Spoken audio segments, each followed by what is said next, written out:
one of the most renowned poets and celebrated actors of Indian television, Shailesh Lodha जी आज हमारे साथ हैं to talk about his new show वाह भाई वाह। तो उनसे बात करते हैं और पता करते हैं कि इस बार हमें क्या नया देखने के लिए मिलने वाला है। Sir welcome to E Times TV. धन्यवाद, बहुत बहुत धन्यवाद। मुझे बताइए कि हम आपको पहले ऐसे फॉर्मेट का शो होस्ट करते हुए देख चुके हैं और लोगों को काफ़ी पसंद भी या एंट्री इंडस्ट्री में इसी शो से हुई थी, इसी तरह के शो से, कविता के शो से, और लोगों ने काफ़ी पसंद भी किया है बार बार जब भी आप आए हैं ऐसे शोज़ के साथ। इस बार क्या अनोखा होने वाला है? देखिए, अनोखा सबसे पहले तो लोगों का इंतज़ार, मतलब आखिरी बार 10 साल पहले कोई इस तरह का शो आया तो 10 साल से लोग, मैं जहाँ जाता हूँ पूछते हैं सर वो शो कब आ रहा है, इस तरह का शो कब आ रहा है, कविता का शो कब आ रहा है। लोगों में प्यास बहुत है कविता के लिए, शायरी के लिए, और उसे कैटर नहीं कर पा रहे थे। और होता है ना, हर चीज़ का कोई वक्त होता है। तो अचानक मुझे शेमारू को लगा कि इस तरह का कोई शो बनाना चाहिए, तो इससे मुझे लगा बड़ी बेहतर ये चीज़ हो सकती है, क्योंकि और कविता में और शायरी में नयापन आप क्या कर सकते, आप सेट नया कर लेंगे, आप लाइट्स बढ़ा देंगे, आप साउंड डिफरेंट कर लेंगे, आप सेलिब्रिटी गेस्ट बुला लेंगे, लेकिन मूल उसका है हमेशा कविता और शायरी रहेगी, जो लोग सुनना चाहते हैं, पसंद करते हैं और सुनते हैं। जब हम आपके इंस्टाग्राम को गो थ्रू करते हैं, हम देखते हैं कि आपके शोज़ में खचाखच लोग भरे रहते हैं, क्राउडेड होता है वो। आपको लगता है कि और ज़्यादा इंडियन टेलीविज़न पे ऐसे शोज़ आने चाहिए जो हिंदी पोइट्री को प्रमोट करें? निश्चित तौर पे आने चाहिए। और मैं तो हमेशा, क्योंकि मैंने आपको बताया मैंने सैकड़ों एपिसोड्स किए, मतलब आई डोंट नो 1000 से भी ऊपर होंगे, शायद उससे भी ज़्यादा होंगे, मुझे नहीं मालूम, याद नहीं है संख्या, हिंदी कविता के इतने शो किए। और आप जब देखते हैं, मैं जब जाता हूँ शोज़ करने, 50,000 आदमी, 60,000 आदमी, 1-1 लाख आदमी, इस तरह की भीड़ आप देखते हैं, और 10-20 हज़ार तो बहुत कॉमन बात है। तो निश्चित तौर पे इसका प्यार तो लोगों में है ही, बहुत है, आना चाहिए। और अंततः आप देखिए कि प्रतिभा होती है वो छुपती नहीं, आप खुशबुओं को मुट्ठियों में कैद नहीं कर सकते, वो निकल के आती हैं। तो हिंदी कविता की जितनी प्रतिभाएं हैं वो पहले भी टेलीविज़न पे आई, और मुझे लगता है इस शो से और नई प्रतिभाएं निकल के आएंगी, और इस जो आसमान है प्रसिद्धि का, उस पर छा जाएंगी। और वाह भाई वाह में सिलेक्शन प्रोसीजर क्या होगा? आप खुद इतने साल से, आपने जैसे अभी थोड़ी देर पहले अपनी जर्नी बयान की कि कैसे आप बचपन से कहीं ना कहीं आपका एक रुझान था पोइट्री की तरफ, और वो यहाँ तक अब लेकर आया, वो एक्सपीरियंस कहीं ना कहीं सिलेक्शन के लिए आप काम में आने वाले? निश्चित रूप से। देखिए, आप जैसा मैंने आपको उस वक्त भी कहा था कि कविता जो मेरी आत्मा है, मेरे लिए शो नहीं है, ये मेरे लिए आप समझ लीजिए कि एक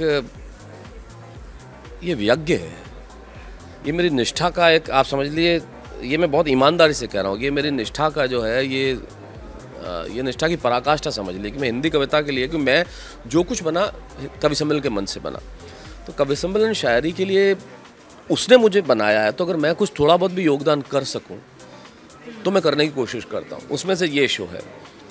तो उसमें सिलेक्शन के लिए बहुत, क्योंकि मैं व्यक्तिगत तौर पे सबको सुनता हूँ, सबको जानता हूँ, तो मेरे लिए थोड़ा सा आसान हो जाता है। और जो नए लोग, बहुत सारे ऐसे लोग भी होते हैं नहीं सुन पाते, लेकिन उनमें से वीडियोस ऑडियोज़ जो है सबको पता है, एक नंबर है जो मेरे सेक्रेटरी का है, उसके पास वीडियोस ऑडियोज़ ढेरों आते हैं, और मैं सब एक एक सुनता हूँ, एक एक देखता हूँ। एक भी ऑडियो वीडियो ऐसा नहीं होगा जिन्हें मैं सुनता नहीं या देखता नहीं, मैं उन्हें सुनता हूँ, और उसके बाद फिर हम शो में उन्हें आमंत्रित करते हैं। हमने जो इतने दिन शूट किया उसमें से 20 लोग ऐसे थे जिनसे मैं ज़िंदगी में कभी नहीं मिला था, लेकिन मैं सुना था तो वो आश्चर्यचकित थे कि हमें, उनको लगा कि हमें को आने के लिए सिफारिश करनी पड़ेगी, शैलेश भाई के पास किसी से नाम भिजवाना पड़ेगा, उनसे जान पहचान होनी पड़ेगी। कुछ ज़रूरत नहीं थी, क्योंकि उनके पास कविता थी, उनके पास शायरी थी, इसलिए वो आए। तो बहुत पारदर्शी है ये, और वो तमाम लोग आएंगे। और इस बार सबसे बड़ी नई चीज़ ये है कि ये पहली बार ऐसा शो आ रहा है जो हर रात आएगा, every day 9 o'clock, every night, I mean, ये बड़ी चीज़ है। कहते हैं कि टेलीविज़न मीडियम जो होता है अपने आप में बहुत हेक्टिक होता है, बहुत काम होता है, उसके साथ आपने इतने साल कैसे बैलेंस किया है, मुझे बताइए। शोज़ होते होंगे, दिन रात ट्रैवल करना पड़ता है अलग अलग सिटीज़ में। आज भी वही कर रहा हूँ, आज भी वही कर रहा हूँ। रात को शो करता हूँ, सुबह पहली फ़्लाइट पकड़ता हूँ, बगैर सोए आता हूँ, शूटिंग करता हूँ, और फिर शाम को जैसे ये अपने कार्यक्रम होते हैं या कोई सोशल कमिटमेंट्स होते हैं, वो तमाम चीज़ें करता हूँ। लेकिन कभी लगता ही नहीं कि काम करता हूँ, क्योंकि यदि आप काम, देखो एक कहावत है, या तो वो काम कीजिए जिससे आपको मोहब्बत है, वरना अपना काम से मोहब्बत करना शुरू कर दीजिए। और ये काम है जो मेरी आत्मा है, तो मुझे लगता ही नहीं कि मैं काम कर रहा हूँ, इसलिए ईश्वर चला रहा है उनके आशीर्वाद से। कई बार तो ऐसी भी स्थिति होती है कि 80-80 घंटे नहीं सोने को मिलता, और क्योंकि मेरा ट्रैवल है, मेरे शोज़ है, मेरी शूटिंग और कैमरा में तो आप ये नहीं कह सकते कि मैं सोया नहीं हूँ रात को, थका हुआ नहीं, वहाँ पूरी ऊर्जा आपको चाहिए। लेकिन धन्यवाद है ईश्वर को, उन्होंने मौका दिया हमें कि हम ये करें और हम कर रहे हैं। तो लोग बेचारे ज़िंदगी निकाल देते हैं और नहीं, ईश्वर ने हमें मौका दिया, हम कर रहे हैं। तो मैं कभी इस चीज़ की शिकायत नहीं करता और ये भी नहीं करता कि मैं मैनेज कर रहा हूँ। ईश्वर करा रहा है, हो रहा है। अभी आपने एक बहुत खूबसूरत कविता कही थी, अपनी बेटी का जो इंसिडेंट भी आपने बताया था। मैं चाहती हूँ कि जो हमारी ऑडियंस है उनको भी वो बात पता चले कि क्या वजह थी, आपने क्या कारण था वो कविता लिखने का। देखिए, बेटियाँ कविता वो बहुत व्यस्त, आप जानते हैं, जैसा आपने खुद का, तो ये कुछ 10-12 साल पहले की बात होगी जब इस कविता को लिखा गया था। बहुत अतिरिक्त व्यस्त जिसको कहते हैं। मैं 4-5 शो एक साथ कर रहा था, जिसके अंदर डेली थे, वीकली थे, स्पूफ्स थे और कविता का शो, तमाम चीज़ें थी। तो उसमें सब कुछ था, वक्त नहीं था। और बिटिया जो है वो स्कूल में थी, छोटी थी, तो उस वक्त वो, मैं कोई शो के लिए उदयपुर गया था, वो जोधपुर में रहती थी। उसका फ़ोन आया, तो आप कहाँ हो? मैंने कहा मैं उदयपुर हूँ। तो बोले बड़ा नज़दीक है, तो आप मिलने आ रहे हो? उसे पता था नज़दीक, ज़्यादा दूर नहीं है मतलब। मैं नहीं, मिलने नहीं आ पाऊँगा, मेरा कमिटमेंट में जाऊँगा। पता नहीं उसने कहाँ सुना था, क्या किया। थोड़ी देर बाद फिर फ़ोन करती है, आप एक दिन जब शूटिंग करते हैं कितना पैसा लेते हैं, एक दिन कवि सम्मेलन में जाते हैं कितना पैसा लेते हैं। मैंने कहा ये सवाल क्यों कर रही हो भाई तुम? How young was she?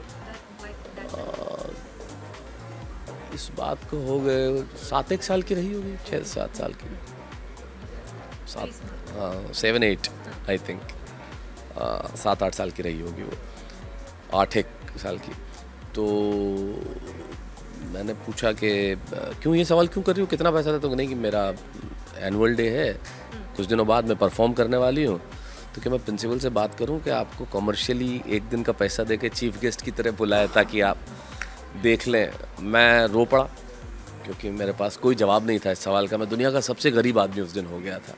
तब वो एक टिश्यू पेपर पे कविता लिखी गई और वो कविता फिर दुनिया की कविता हो गई। वो एक शो आता था स्टार प्लस में, कॉमेडी का महामुकाबला, जिसमें हम बहुत सारे लोग थे, रवीना टंडन जी, श्रेयस तलपड़े, अरशद वारसी, शेखर सुमन जी, राजू श्रीवास्तव, सुनील ग्रोवर, मैं, सुदेश भोसले जी, मतलब एक बहुत बड़ी टीम थी, Rashmi Desai, lot of people.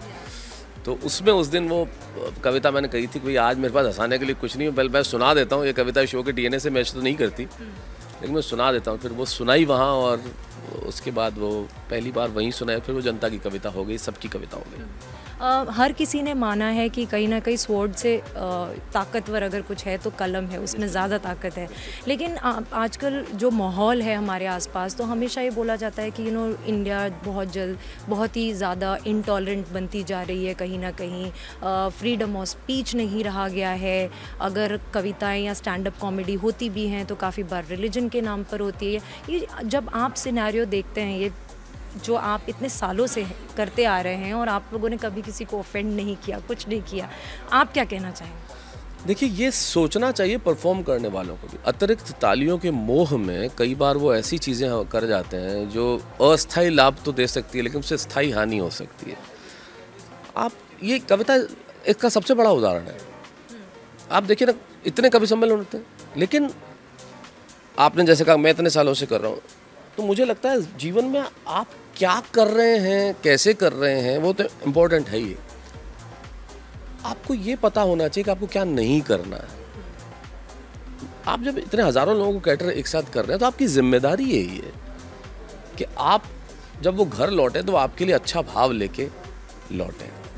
तो ये जिम्मेदारी जब भीतर आ जाएगी ना, तो आदमी स्वयं अपने शब्द जो है वो नपे तुले भी कहेगा और अच्छे ढंग से भी कहेगा। अब तो आप देखिए स्टेज पे क्या नहीं होने लगा। जब स्टैंड अप कॉमेडी के नाम पे जब गालियां हम सुनते हैं, उससे ज़्यादा तो ख़राब क्या हो सकता है। उस दौर में नित्यानंद तुषार एक शायर हैं गाज़ियाबाद के, उनका एक शेर मुझे हमेशा याद आता है। वो कहते हैं कि हमें बहुत खूबसूरत नज़र आ रही हैं ये राहें तबाही के घर जा रही हैं। और ऐसे दौर में जहाँ इतनी गाली गलौच है, जहाँ ऐसे हालात है कि पता नहीं क्या हो रहा है, उसमें ये जो शो है वो ताज़ी हवा का झोंका है जो हमारी जड़ों से जुड़ा है। तो मैं सोचता हूँ कि लोग इसे देखेंगे और पसंद करेंगे। वाह भाई वाह, सब देखने वाले हैं, हर रोज़ हर रात देखने वाले हैं अब, और इसका मज़ा भी लेने वाले हैं। लेकिन जाने से पहले सर मैं ज़रूर जानना चाहूँगी, ये सवाल हर कोई पूछना चाहता है और आई एम श्योर ये आपको पूछा भी जाएगा। तारक मेहता का उल्टा चश्मा के साथ एक तरह से एसोसिएशन क्या फैमिली रही है। उस कैरेक्टर ने अगर कविता ने आपको बना, मैं जानती हूँ सर, लेकिन इसके बाद मौका नहीं मिलेगा। आज हम सिर्फ वाह भाई वाह की बात करेंगे, जरूर जानना, आज हम वाह भाई वाह की बात करेंगे। बहुत बहुत धन्यवाद। This is Vijaya Tiwari with cameraman Dharmendra Mandal, Mumbai.